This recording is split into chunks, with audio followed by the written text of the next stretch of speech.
Welcome to the Marketing Communication and Promotion Mix lecture series.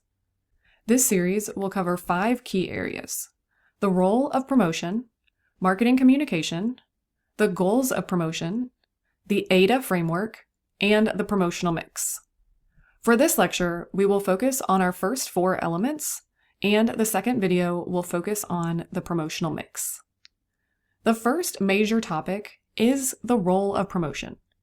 Promotion is one of the 4 elements of the marketing mix, alongside product, price, and place. Even a well-developed, well-priced, and widely distributed product cannot survive in the marketplace without effective promotion. This is the foundational premise of everything covered in this lecture. A company can invest years and enormous resources into creating a superior product, but if the right people do not know it exists, if they do not understand its value, or if they are never reminded to come back and buy it again, all of that investment will fall short. Promotion is the communication by marketers that informs, persuades, and reminds potential buyers of a product in order to influence an opinion or elicit a response.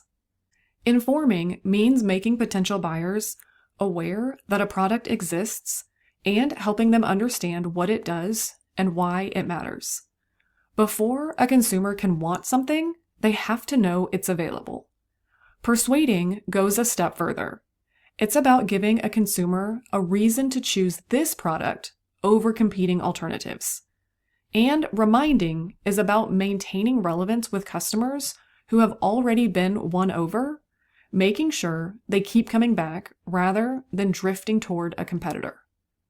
To carry out these tasks in a coordinated way, marketers develop what is called a promotional strategy.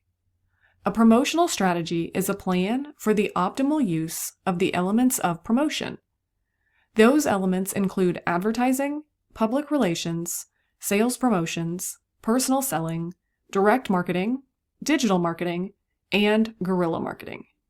These are not independent tactics to be used in isolation. They are designed to work together as a system, each reinforcing the others to create a cohesive message that reaches the target customer across multiple touchpoints. The main function of a promotional strategy is to convince a target customer that the goods or services being offered provide a competitive advantage over the competition. That competitive advantage can be real or perceived. A real competitive advantage is a true, verifiable difference. Superior ingredients, lower cost, faster delivery, better customer service.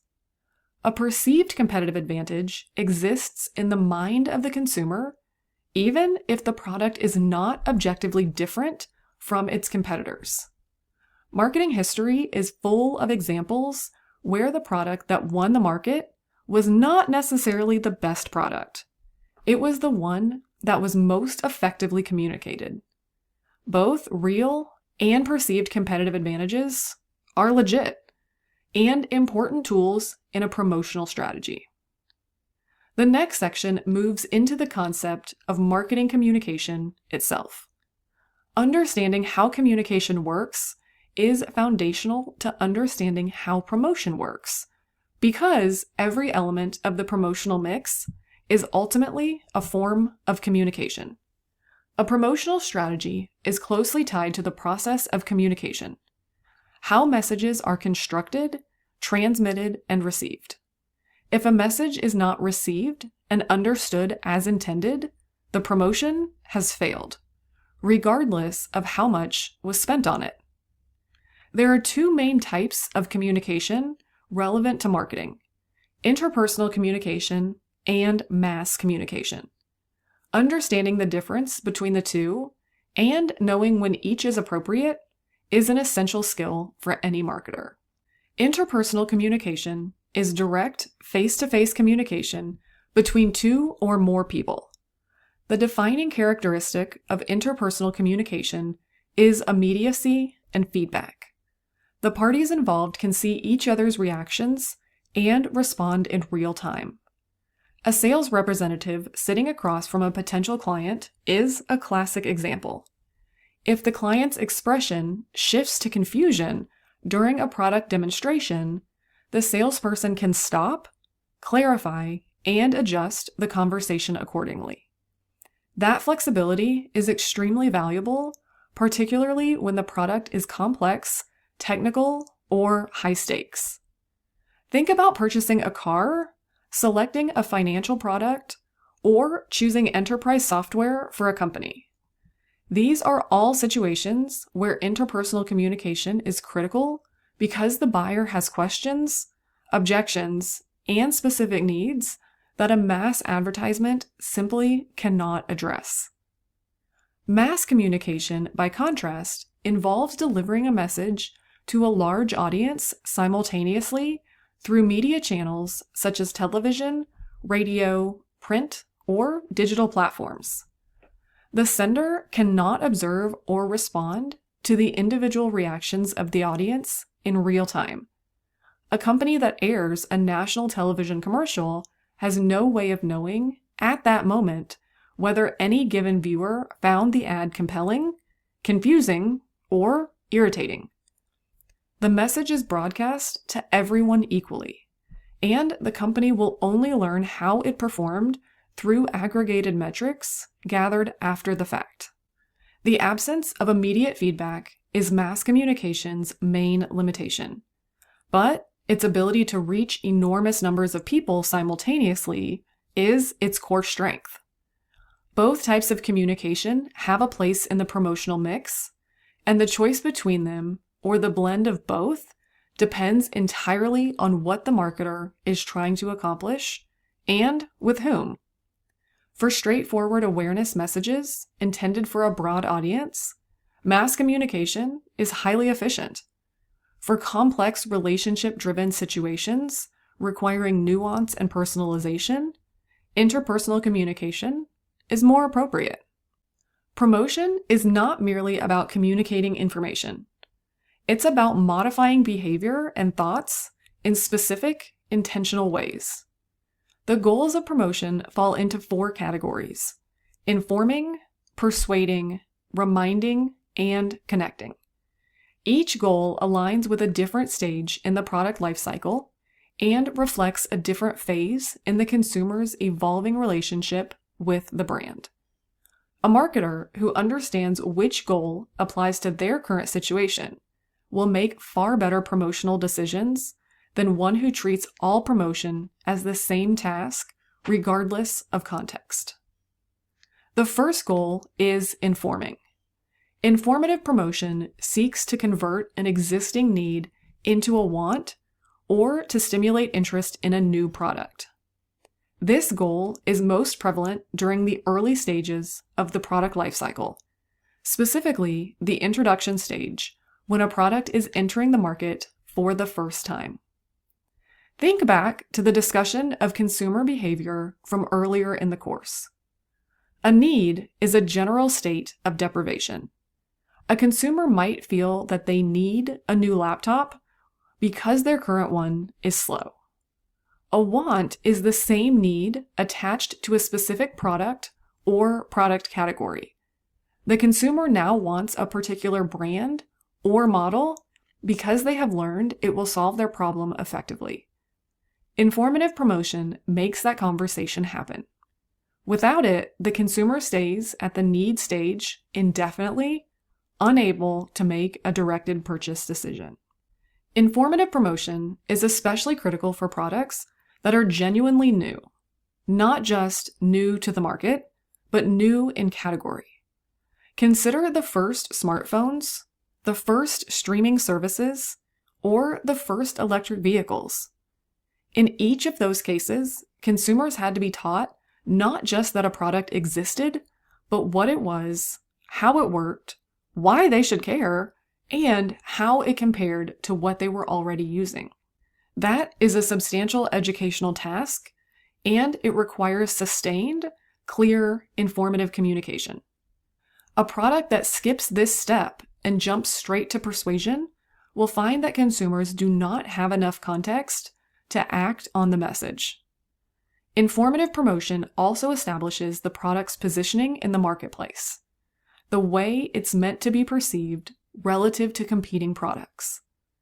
Positioning communicated clearly during the introduction stage shapes consumer expectations and sets the foundation for everything that follows in the product's life cycle. Take a look at this lint lizard infomercial. The lint lizard is an as seen on TV product, a long, flexible vacuum attachment designed to remove lint that builds up deep inside a dryer vent, beyond what the standard lint trap can catch. As you watch, pay attention to how the ad is structured. Notice that the entire commercial is built around explaining a problem the viewer may not have known they had: hidden lint accumulation that can reduce dryer efficiency and, more seriously, create a fire hazard. And then walking through exactly how this product solves it. The ad cannot assume the viewer already understands the product or recognizes the need, so it has to teach them both at the same time. Ever. And your clothes still come out damp? Now you can speed up your dryer by up to 15 minutes. Introducing the Lint Lizard. It's like a magic wand that cleans deep into any dryer. The flexible Lint Lizard attaches right to any vacuum hose. Look how much lint we got out of this dryer. All this lint that escapes past your lint screen. Yuck. A clogged dryer works harder. All that lint can even burn out your motor. Or worse, it can start a dangerous vent fire. It's a full 40 inches long and cleans deep into your vent system, grabbing all the packed-in lint that's choking your dryer. After a quick cleaning with the Lint Lizard, your dryer vent is clear, making it work less and run more efficiently. Old-fashioned lint brushes pull out some lint, and the lint gets everywhere. The Lint Lizard cleans deeper and sends the lint right into your vac bag. Vacuuming between machines and under appliances is a snap. Take it outdoors to vac your outside vent. So before you spend a fortune on costly repairs, order your Lint Lizard. The second goal is persuading. Persuasive promotion is designed to stimulate a purchase or an action. This goal typically becomes the primary focus when a product enters the growth stage of its life cycle. By this point, consumers are aware that the product exists and have a basic understanding of what it does. The challenge here is motivating them to actually buy it and choose it over the competing products that now exist in the same category. Persuasive promotion shifts the emphasis from facts to feelings. While informative promotion answers the question of what a product is, persuasive promotion answers the question of why a consumer should choose this one specifically. The promotional message typically emphasizes the product's real or perceived competitive advantages, often by appealing to emotional needs such as belonging, aspiration, security, or self-expression. Emotional appeals are effective at this stage because consumers who already understand the product's functional value need something more compelling to tip their decision. Logic got them to awareness. Emotion moves them to action. Persuasion can also work by highlighting what the consumer stands to gain or lose. Scarcity messaging, social proof, showing that others like the consumer have already made this choice, and lifestyle association are all persuasive techniques that tap into deeply human psychological tendencies. Effective persuasion does not feel manipulative to the consumer. It feels relevant and resonant, as though the brand genuinely understands what the consumer values. That said, persuasion taken too far can cross ethical lines. When a promotional message uses misleading claims, exploits vulnerable populations, or creates artificial anxiety to pressure a purchase, it undermines consumer trust and can cause long-term damage to the brand. The most effective persuasion is grounded in a genuine competitive advantage and communicated honestly. Short-term gains achieved through manipulative tactics tend to erode the consumer relationships that long-term brand success depends on. Take a look at this image of a Tesla and the claim displayed with it, the lowest drag coefficient of any production car at 0.208. Now, most consumers have no idea what a drag coefficient is, and Tesla knows that. So why lead with this statistic in a promotional context? Because it's doing something very specific.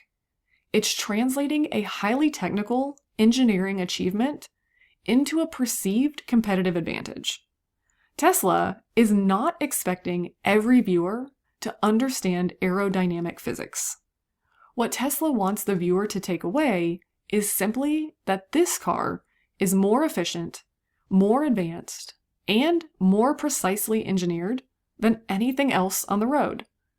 That is a real competitive advantage being communicated in a way designed to generate desire, which is exactly what persuasive promotion looks like when it's working well.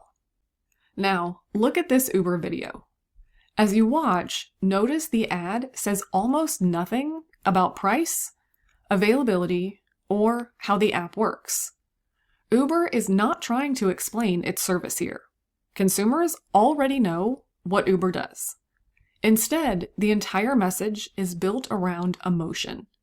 The ad connects the brand to meaningful life moments and frames using Uber not as a transaction, but as a way of being present for the things that matter. That my best friend, she a real bad bitch, got her own money. She had 2-3 drinks, now she's... Because there are tired dogs in your area, there are drivers in your area. Uber. The third goal is reminding.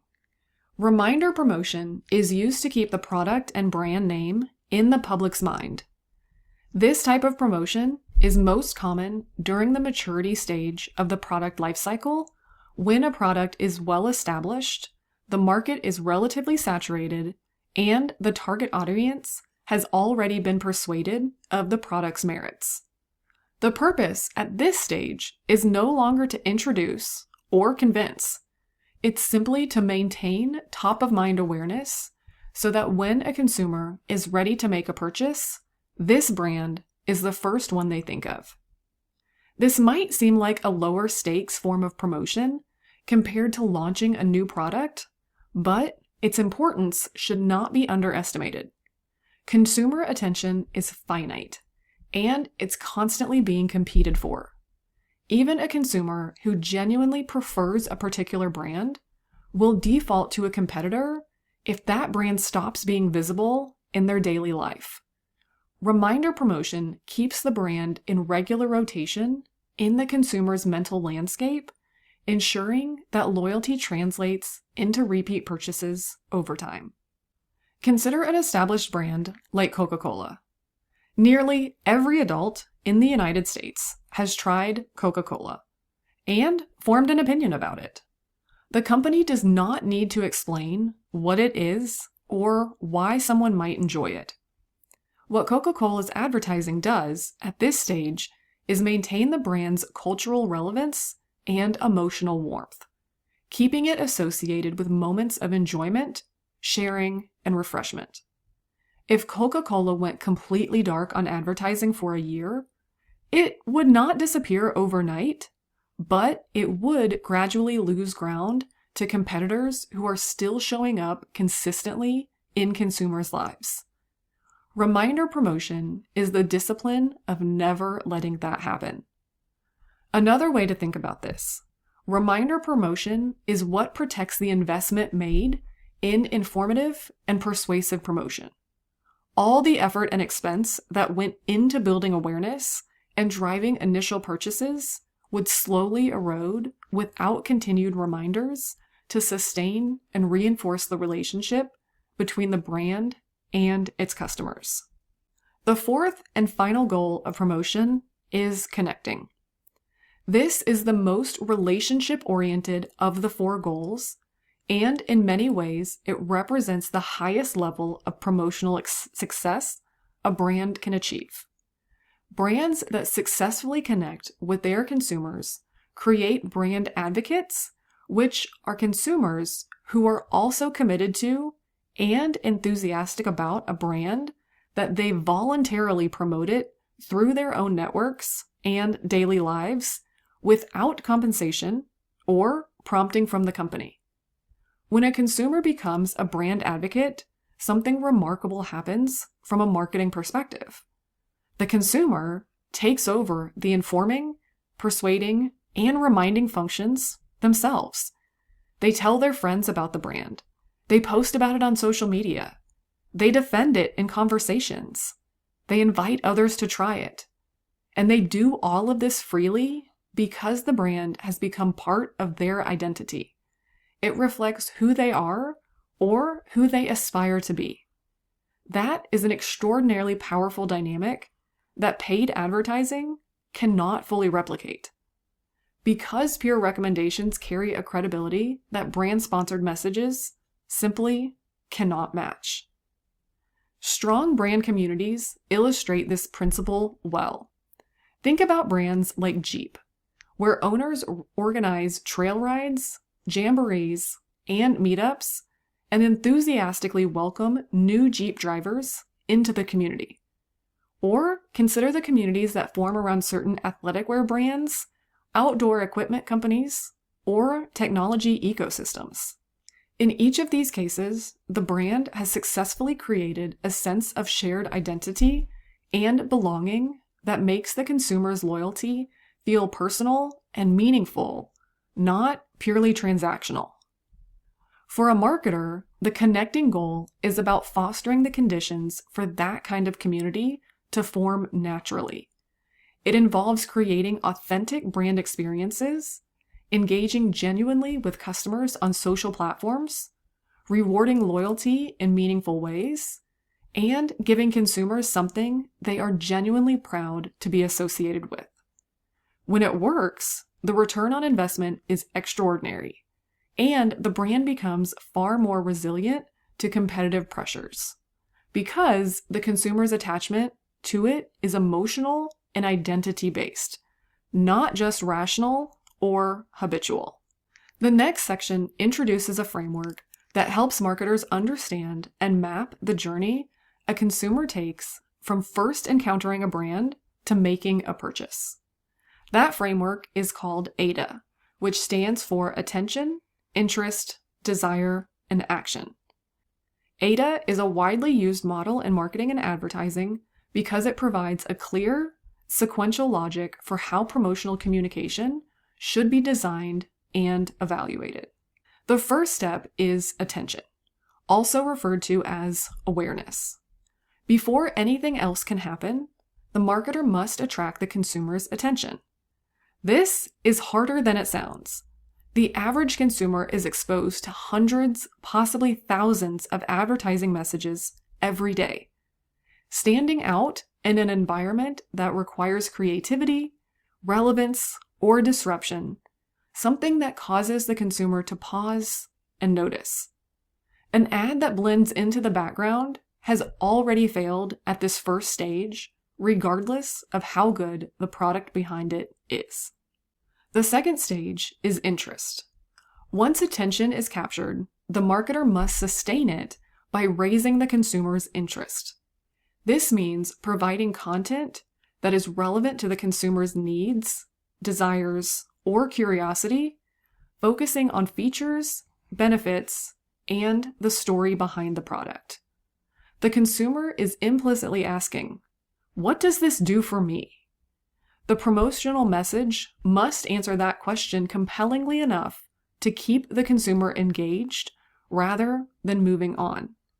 The third stage is desire. Gathering interest alone is not sufficient. The marketer must convert that interest into a personal, emotional desire, a feeling that the consumer genuinely wants this product in their life, not merely that they find it somewhat interesting.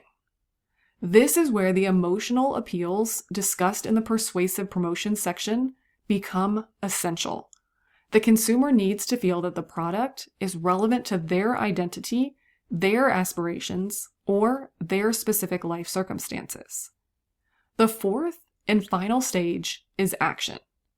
the consumer makes a purchase or takes another desired behavior, such as signing up, requesting information, or visiting a store. Every element of a promotional campaign should be evaluated against how effectively it moves consumers through these 4 sequential stages. A campaign that generates enormous attention but fails to drive desire and action is not fulfilled its purpose. Ada provides a useful diagnostic tool. If a campaign is underperforming, this framework can help identify at which stage the communication is breaking down and where adjustments are needed. A compelling real-world example of the Ada framework executed deliberately and successfully across multiple stages is the Old Spice rebrand that began around 2010. Old Spice was originally introduced in 1937 and had been positioned primarily for men between 40 and 60 years old. It carried a reputation as an older man's brand with a traditional, dated image. After being acquired by Procter & Gamble in 1990, the company identified a significant opportunity in a younger target market of men in their teenage years through their mid-30s who were not connecting with the brand at all. Further research revealed that women purchased approximately 60% of men's body wash, which opened an entirely new strategic dimension to the campaign. Attention was captured through a television spot that launched during the Super Bowl in 2010, one of the highest viewership advertising moments of the year. The ad was fast-paced, absurdist, and completely unexpected for an Old Spice product. It was nearly impossible to look away from, and it spread rapidly through social sharing and word of mouth in the days following the broadcast. The brand had successfully interrupted consumer attention in a saturated media environment. Here's the video if you haven't seen it before. He isn't me. But if he stopped using lady-scented body wash and switched to Old Spice, he could smell like he's me. Look down. Back up. Where are you? You're on a boat with the man your man could smell like. What's in your hand? Back at me. I have it. It's an oyster with 2 tickets to that thing you love. Look again. The tickets are now diamond. Anything is possible when your man smells like Old Spice and not a lady. I'm on a horse. Interest was generated and sustained through a follow-up social media campaign in which the actor from the commercial personally responded to fans, celebrities, and journalists with custom video replies recorded in real time.